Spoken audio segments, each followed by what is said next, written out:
Catherine nagsumbong sa kanyang lola Bettina na ang pinakasalan niya daw ay isang demonyo. Nagsumbong ito na sinasaktan umano siya ni David. Ngunit laking gulat ni Catherine na tila siya pa ang sinisisi ng kanyang lola Bettina. Baka raw siya ang may pagkukulang kay David, kaya kung bakit siya sinasaktan nito. Nagpakasal ako sa isang demonyo. He hurts me, Mamita. Baka naman ikaw ang may pagkukulang. Kaya ganyan ang asawa mo. Marites pinuntahan na si Santino sa presinto. Nakiusap naman si Santino na wag na muna siyang intindihin ng ina. Magpagaling daw muna dahil siya ay kakalabas lang galing sa ospital. Kukumbinsihin daw ni Marites si Rigor para hindi siya ipakulong.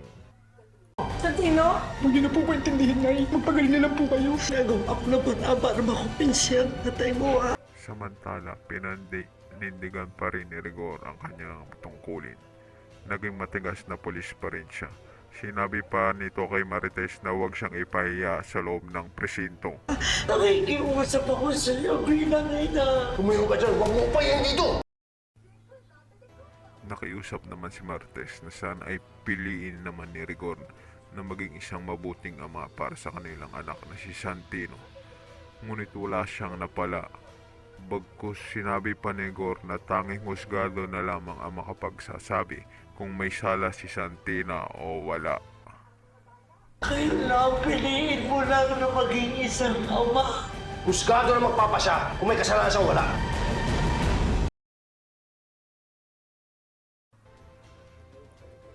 Tanggol muling kinausap ni Madonna. Muli siyang tinanong kung hindi raw ba siya talaga ang kumuha ng Star of Venus. Pinasinungalingan naman nito ni Tanggol. Di daw niya magagawa ang bagay na yon. At sinabi pa ni Madonna na di naman siya naniniwala na kinuha ito ni Tanggol. Iginiit pa ni Tanggol na tanging pagligtas lang kay Madonna ang ginawa niya noon. Sumang-ayon naman dito si Madonna at sinabing kapag si Tanggol naman ang nalagay sa panganib ay ililigtas niya ito. Ano sabi ni Madonna? Duda pa rin sila na ako talaga ang kumuha ng diamante. Kaya kailangan magdoble ingat tayo. Boss Divina kausap ang isang Hieronimo. Interesado daw ito sa pagbili ng Star of Venus na kinuha nila Tanggol kila Don Pacondo. At nagyaya itong pumunta sa kanyang mansyon. Mr. Geronimo, may iaalok sana ako sa iyo. Kita tayo bukas dito sa mansion ko. Ang hindi alam nila Divina at Tanggol ay masama na pala ang balak ni Geronimo. Ang nasabing si Geronimo ay may connection pala kay Coronel Suarez. Nangako naman si Suarez na magpapadala ng mga pulis sa mansyon ni Geronimo para gawin nila kay Tanggol ang Star of Venus. Magpapadala ako ng mga pulisan. Minamadali naman ni Divina sila Tanggol na bumalik.